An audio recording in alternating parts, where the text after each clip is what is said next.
The voice on the other end of the phone was an elderly woman, and when she asked me how I was doing, it made me think I was supposed to know who she was. And I told her I was fine, and then she just started nattering away. And the more she talked, the more I realized I had no clue who she was. She had just randomly dialed my home phone. She told me about her physical ailments and her cat, and I interjected with the occasional and wow, interesting. I figured she was lonely, so I just let her talk. I'm one of those people that strangers just start talking to while I'm standing in line at the grocery store or standing on the street corner waiting for the crosswalk signal.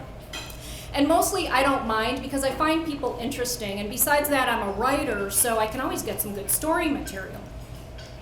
Well, Lonely Old Lady called me again a few months later, and it was pretty much a repeat conversation. I did learn a little bit more about her bursitis and Fluffy the cat, and then I never heard from her on my home phone again, and I'd forgotten about her. About a year after that happened, I got a job as a 911 dispatcher. Now, my freelance writing career was not bringing in a whole lot of money. I needed a steady paycheck, plus I needed health insurance, and 911 would still allow me to do my writing on the side, plus I could probably get some really good story material. But also it was a really good paying job for where I was living at the time, and this was in Missoula County, Montana, population 80,000. And we got some Missoulians here, yay. Yeah, all two of us. And also, I thought this was a really good way to give back to my community. So I dealt with robberies and burglaries and domestic violence and bar fights and stalkers and drunks and missing persons and medical emergencies and mental illnesses and just plain weird stuff. We had our frequent flyers, and these were the people who would call in regularly. Now, a couple of them were just quite normal people. They were just tattletales.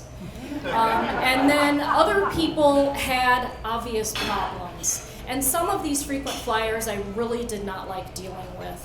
One of them comes to mind. It was a woman called Vicki Valentine, and she was belligerent and mean, and she was always faking whatever it was she was calling in about. And usually it was, I'm dying, send an ambulance. So because she asked for an ambulance, we'd have to send one, so we would.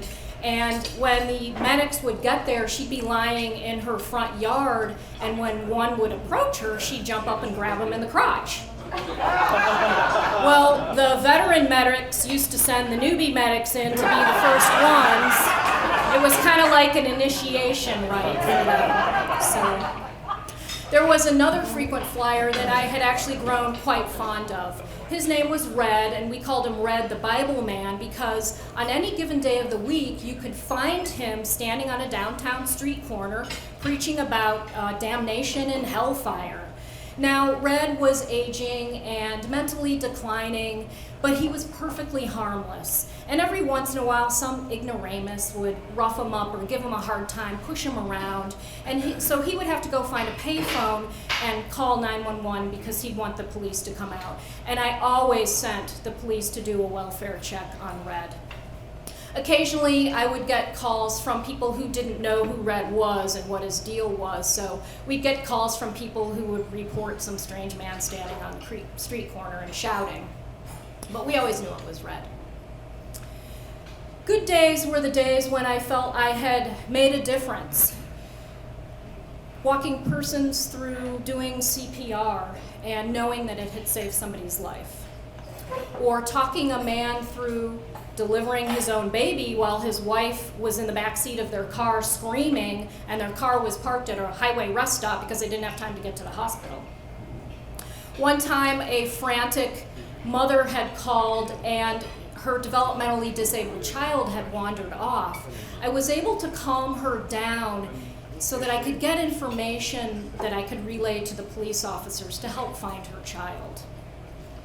One time I persuaded a man to put down a gun that he had been threatening another person with.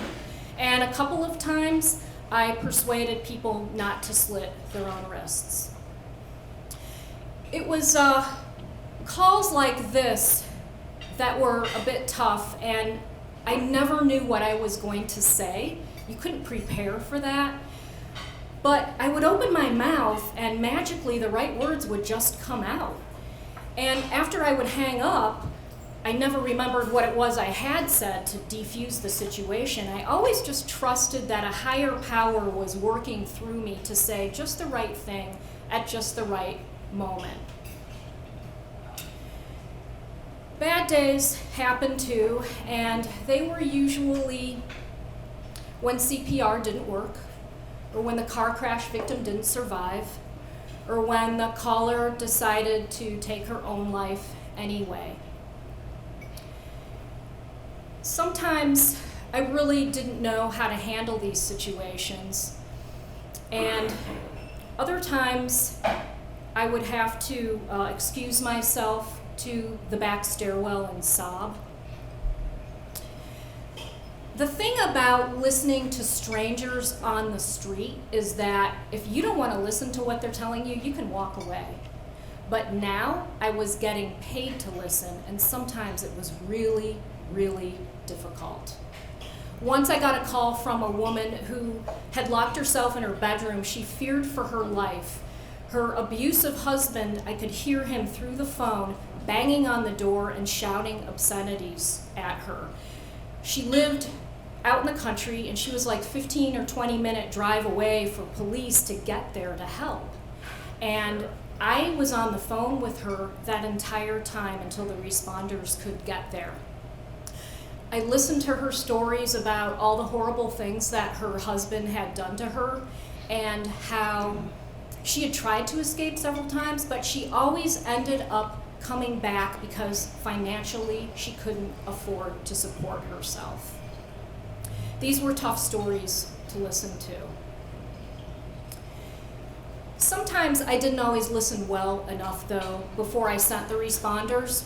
One time, a panicked man called and he was shouting at me to send the fire trucks and the ambulance and the police. There was a fire downtown. There were these tall buildings. People were everywhere. He was freaking out. So I got all these guys going. I got the ambulance and the fire truck and the police, and I stayed on the phone with him to get more details about, what was happening, what was going on. What are you actually witnessing? Can you give me more details so I can pass that on? And that's when he said to me, well, I didn't actually see anything. I just heard this man standing on the street corner shouting, "Fire!" It was Red, the Bible man, preaching about damnation. One day I got a call from a woman whose voice I recognized. It was Lonely Old Lady. It was really great to hear from her. And I learned that her name was Wilma, and not only did she call random home phones every once in a while, but she also called 911 to talk. We got a lot of phone calls from people like Wilma. The dementia rattled, the lonely, sometimes they were both. I talked to a lot of people who suffered from conditions that I couldn't even begin to fathom. I would try to tell people everything was going to be okay, but I never knew whether anything was going to be okay. But oddly, it was the Wilmas who helped soothe me, because I actually didn't have to solve a problem for them. All I had to do was listen. In the 13 months that I worked at 911, I must have spoken to hundreds of people and dealt with hundreds of situations. And sometimes I would learn the outcome, but most of the time I never knew what became of the people who had reached out to me with briefly for a cry for help. But one thing I did learn, and that was that sometimes help is just listening. It acknowledges the other person's existence. And that was a gift I discovered that I could give to other people, no matter how difficult their stories were to listen to. Thank you.